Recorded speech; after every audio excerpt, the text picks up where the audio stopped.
During the time of caveman, animals were drawn on walls with 8 legs instead of just 4.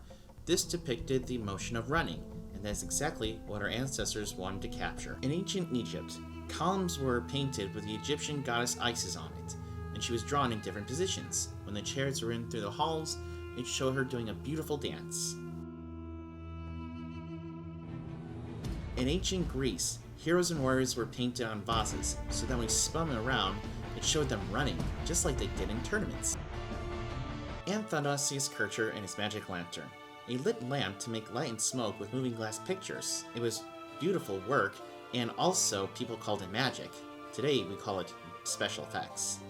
The Thaumatrope, created in 1825, a cartoon disc. When you spun it around, it showed a character or an object moving or creating some beautiful, wondrous motion. Let's see how it looks.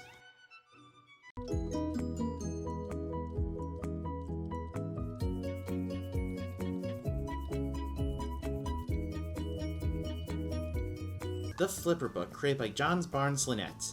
When you draw a character on each side of the paper in different positions, and you flipped it, you got your own little pocket movie. This was long before iPads, and it was a lot of fun, and still is.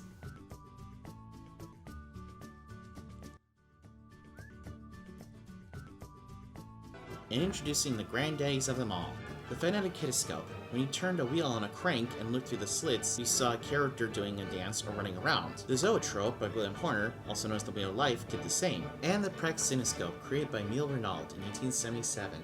30 strips long of images in short sequences and transparent substance called crystallite and mirrors on the spinning wheel, so you got to see reflected characters dancing. Let's take a look, shall we? Phenakistoscope independently of one another in 1832. Stampfer called it the stroboscope. In England, it was known as the phantoscope. This disc demonstrates continuous movement for the first time.